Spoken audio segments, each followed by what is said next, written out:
शब्दमोती. आपलं आयुष्य हे बहुतांशी आपल्या निवडीवर अवलंबून असतं. आयुष्य आपल्यासमोर पर्याय देत असतं. त्यातून नक्की आपण काय निवडतो त्यानुसार आपलं आयुष्य घडत जातं.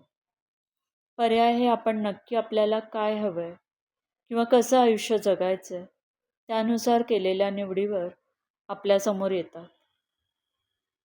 त्यासाठी निवड करताना नक्की आपल्याला काय हवंय याविषयी क्लॅरिटी असणं आवश्यक आहे. त्यासाठी स्वतःबरोबर कनेक्शन असणं गरजेचं आहे. स्वतःशी कनेक्टेड असल्यानंतर आपल्याला निर्णय घ्यायला कमी वेळ लागतो.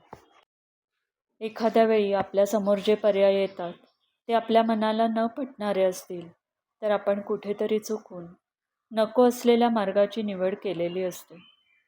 अशा वेळी आपल्यासाठी योग्य मार्ग निवडून त्यावर चालत राहणे हे आयुष्याला खऱ्या अर्थाने सार्थ बनवते.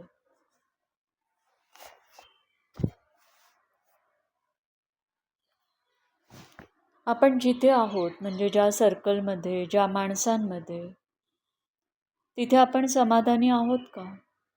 आपल्याला खूप छान, आनंदी, आतून आनंदी वाटतंय का? नसेल तर ते तसं काय याचा शोध घेणं गरजेचं आहे. कारण तसं पाहता चूक बरोबर हे व्यक्तिसापेक्ष असतं. म्हणजे आपण जसे आहोत, आपले विचार जसे आहेत त्याच्याशी साधर्म्य साधणाऱ्या व्यक्ती आपल्याला आपल्या आसपास हव्या असतात. काही अंशी वेगळ्या व्यक्ती किंवा वातावरणात आपण जुळवून घेण्याचा प्रयत्न करून ॲडजस्ट होतोही. परंतु अत्यंत विरोधी विचारांची माणसे आसपास असतील तर घुसमट होते. त्या वातावरणातून, त्या माणसांपासून दूर जावेसे वाटते. याचा अर्थ ते वातावरण, ती माणसे चुकीची आहेत असा नसून आपण चुकीच्या जागी आहोत असं आहे.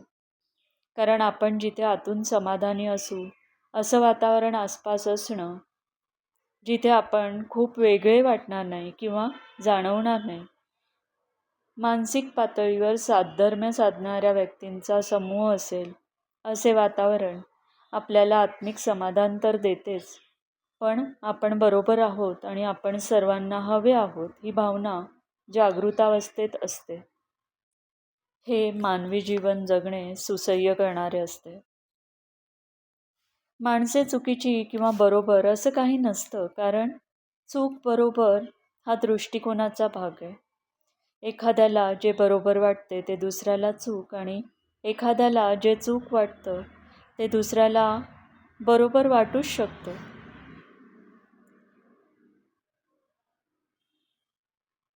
आयुष्य म्हणजे एक कोडं असतं. ते सोडवत असताना आपण चुकीच्या पद्धतीने ते पझल सोडवत असू तर अंतिम चित्र विद्रूप असतं. त्यामुळे प्रयत्नपूर्वक योग्य पद्धतीने जिगसॉ पझल सोडवल्यास वेळ लागला तरी सुंदर असं चित्र दिसतं. कोडं योग्य पद्धतीने सोडवल्याचं समाधान लाभतं. आपल्या आयुष्यात कितीतरी रस्ते आपण निवडतो कारण ती आपली वाट असते, आपला मार्ग असतो. आपल्या आयुष्याला, आपले आयुष्य जगण्याला अर्थपूर्ण करणारी वाट.